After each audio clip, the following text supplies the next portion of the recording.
ሰላም ጤና ይስጥልን የተወደዳችሁና የተከበራችሁ የጎ ቴሌቪዥን አድማጭ ተመልካቾቻችን እንደምንቆያችሁን የዕለተ ሰኞ የካቲት 2 ቀን 2018 ዓ.ም ሰበር መረጃዎችን ይዘንላችሁ ቀርበናል። ለቻናላችን አዲስ ከሆናችሁ ቻናላችንን ላይክ፣ ሼር፣ ሰብስክራይብ በማድረግ አብራችሁን ቆዩ። ኢትዮጵያ ለኤርትራ ግልጽ ደብዳቤ መላኳ ተገለጸ። ለረጅም ጊዜ የኤርትራ ኃይሎች በጋራ ድንበሮቻችን ላይ የሚገኘውን የኢትዮጵያን ግዛት ተቆጣጥረው የኤርትራ መንግስት በኢትዮጵያ ውስጥ ላሉ የተለያዩ ታጣቂ ቡድኖች ቀጥተኛ የቁሳቁስ ድጋፍ ሲሰጥ ቆይቷል። ይህ የግዛት ሰላማችንና ሉዓላዊነታችንን ጥሰት እንዲስተካከል ጥሪ አቅርበናል። ነገር ግን እነዚህ ተደጋጋሚ ጥሪዎች ችላ ተብለዋል። ባለፉት ጥቂት ቀናት ውስጥ የተከሰቱት ክስተቶች የኤርትራ መንግስት ተጨማሪ የጥቃት መንገድን መርጠዋል። የኤርትራ ወታደሮች በሰሜን ምስራቅ ድንበሮቻችን ውስጥ ወደ ኢትዮጵያ ግዛት ዘልቀው መግባታቸውና በኤርትራ ኃይሎች በሰሜን ምዕራብ ድንበሮቻችን ውስጥ ከአማጺ ቡድኖች ጋር የሚያካሂዱት የጋራ ወታደራዊ እንቅስቃሴ ብቻ ሳይሆን ቀጥተኛ የጥቃት ድርጊቶችም ናቸው ብለዋል። ይህንን ተቀባይነት የሌለውን ውሳኔን ለማስቆም የኤርትራ መንግስት ወታደሮቹን ወዲያውኑ ከኢትዮጵያ ግዛት እንዲያስወጣና ከአማጺ ቡድኖች ጋር የሚያደርገውን ማንኛውም አይነት ትብብር እንዲያቆም በይፋ እንጠይቃለን። ከግማሽ ምዕተ ዓመት በላይ ግጭት የሁለቱ ሀገሮቻችን ዋና መለያም ባህሪ ነው። ያንን የአመጽና የመተማመን ዑደት በውይይትና በዲፕሎማሲያዊ ተሳትፎ መስበር እንደሚቻል እናምናለን። ለኢትዮጵያ ሉዓላዊነትና ለግዛት አንድነትን ማስከበር ላቀረብነው ህጋዊ ጥያቄ አዎንታዊ ምላሽ ካላገኘን የኢትዮጵያ ፌዴራላዊ ዲሞክራሲያዊ ሪፐብሊክ መንግስት የባህር ጉዳያችንና በአሰብ ወደብ በኩል የባህር መዳረሻን ጉዳይ ጨምሮ ሁሉንም የጋራ ጥቅም ጉዳዮችን ለመፍታት በቅን ልቦና ድርድር ለመሳተፍ ፈቃደኛ ነው። የጋራ መከባበርና የትብብር ግንኙነትን ለመዳሰስ ቁርጠኛ ነን። ይህም ብዙ የጋራ የሚጋሩ የሁለቱ አገሮችን ህዝብ መካከል አዲስ የሰላምና የብልጽግና ዘመን ሊያመጣም ይችላል። ይህንን ደብዳቤ በታቀደበት መንፈስ እንደሚቀበሉ ተስፋ እናደርጋለን። ለህዝባችንና ለክልላችን ግጭትና ትርምስ ይልቅ ሰላምና ብልጽግናን እንድትመርጡ የሚያሳስብ መልካም የፍቃደኝነት መልእክት ነው ብሏል። በተያያዘ ዜና ባህር በር ለኢትዮጵያ እንደ ሳምባና የደም ስር የሚታይ ነው ሲሉ ብርጋዴር ጀነራል ተስፋዬ ሀብተ ማርያም ገለጹ። ባህር በር ለኢትዮጵያ እንደ ሳምባና የደም ስር የሚታይ በመሆኑ ህልውና ለማስጠበቅ የምንጠይቀውና የምናረጋግጠው ነው ሲሉ የቀድሞ የኢትዮጵያ አየር ወለድ አዛዥ ብርጋዴር ጀነራል ተስፋዬ ሀብተ ማርያም ገለጹ። ወደር የሌለው የኢትዮጵያ የጦር ሜዳ ተሻላሚ ብርጋዴር ጀነራል ተስፋዬ ሀብተ ማርያም ለአዲስ ዘመን ጋዜጣ እንደገለጹት ኢትዮጵያ የባህር በር በማጣቷ ሁለንተናዊ እርገቷ ተገቷል ብለዋል። የባህር በር ለኢትዮጵያ እንደ መተንፈሻ ሳምባና የደም ስር የሚታይ በመሆኑ የመኖርና ያለመኖር ጉዳይ ነው። ጥያቄው የልመና ሳይሆን የመብትና የህልውና ጥያቄ ነው ብለዋል። እንደ ብርጋዴር ጀነራል ተስፋዬ ገለጻ የባህር በር አልባ መሆን ሀገሪቱን ለውጭ ጥቃት በቀላሉ ተጋላጭ ከማድረጉም በላይ ጠንካራ የባህር ኃይል እንዳይኖራት የኢኮኖሚ ጫና እንዲከሰትና ወደ ሀገር ውስጥ የሚገቡ ምርቶች ዋጋ እየናረ እንዲሄድም አድርጓል።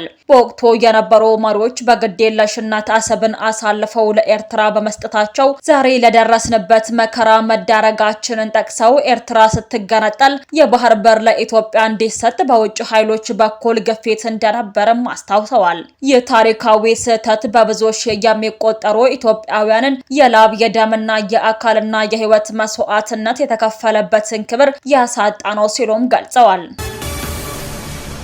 ህወሓት በመቀሌ ተቋሙ ይነሳል በሚል ስጋት ቢሮውን ወደ ሽሬ ማዘዋወሩ ተሰምቷል። የህዝባዊ ወያነ ሓርነት ትግራይ ህወሓት ከፍተኛ አመራሮች ዋና ጽሕፈት ቤታቸውን ከመቀሌ ከተማ ወደ ሽረ እንዳስላሴ ማዘዋወራቸው ተሰምቷል። ድንገተኛ ውሳኔ የተላለፈው በመቀሌ ከተማ በአመራሩ ላይ ያለው ህዝባዊ ቅሬታ እየገነፈለ በመምጣቱና በከፍተኛ ተቋሙ ይነሳል ጥቃትም ሊሰነዘርብን ይችላል የሚል ስጋት በአመራሩ ዘንድ በመገስገሱ እንደሆነም ተገልጿል። ድርጅቱ በመዲናዋ መቀሌ ያለውን የፖለቲካ የበላይነትና የደህንነት መተማመንን እያጣ መምጣቱን የሚያሳይ ነው። አመራሩ ራሱን ከከተማው የፖለቲካ ውጥረትና ከህዝብ ግፊት ለመራቅ ሽሬን እንደ መሸሸጊያ የመረጠ ሲሆን ዝውውሩም ከሚንቀሳቀሰው ህዝባዊ አመጽ ርቆ የድርጅቱን ህልውና ለማስጠበቅ የታለመ አጣዳፊ እርምጃ ተደርጎ ተወስዷል የሚሉ አስተያየቶችም እየተሰነዘሩ መሆኑ ተገልጿል።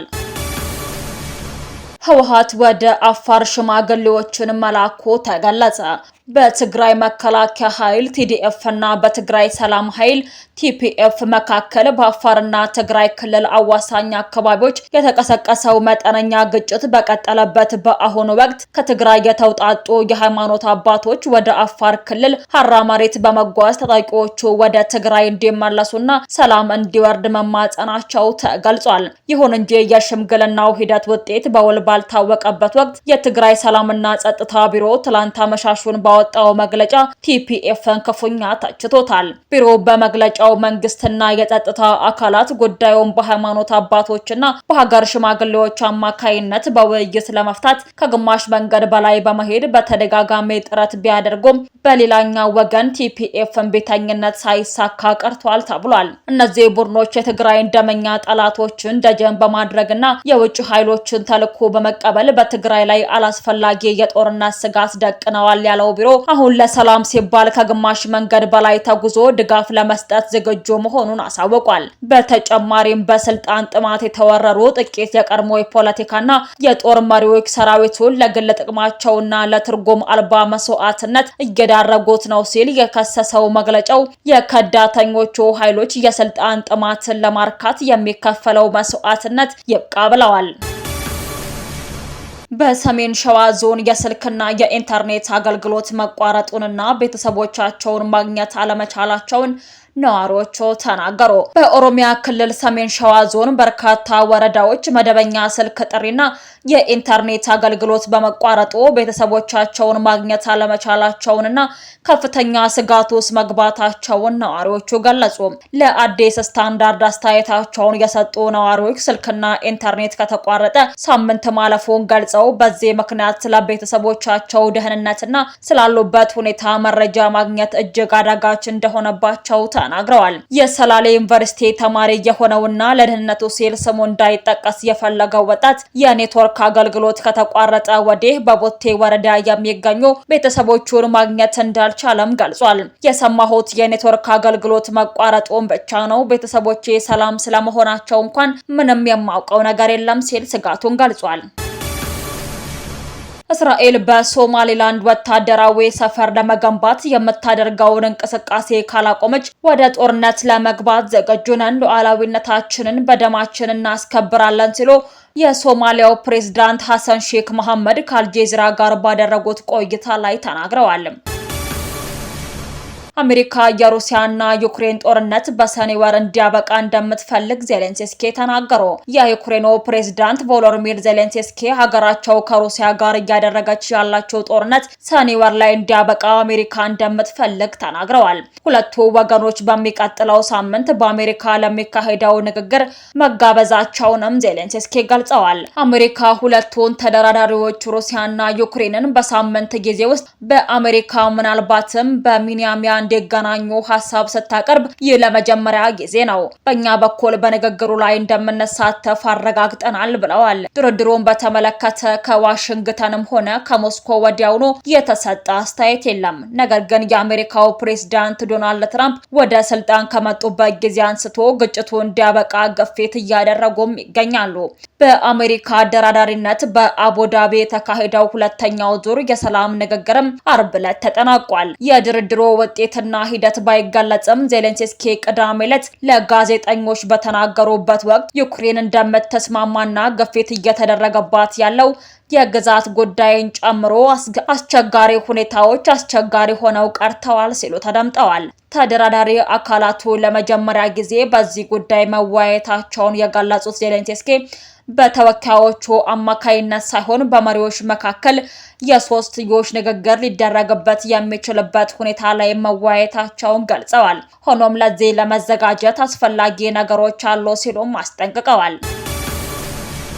ውድ አድማጭ ተመልካቾቻችን ለሰዓቱ ያዘጋጀንላችሁ ሰበርና ወቅታዊ መረጃዎቻችን እነዚህን ይመስሉ ነበር። አብራችሁን ስለነበራችሁ ከልብ እናመሰግናለን። በያላችሁበት ሰላም ቆዩን።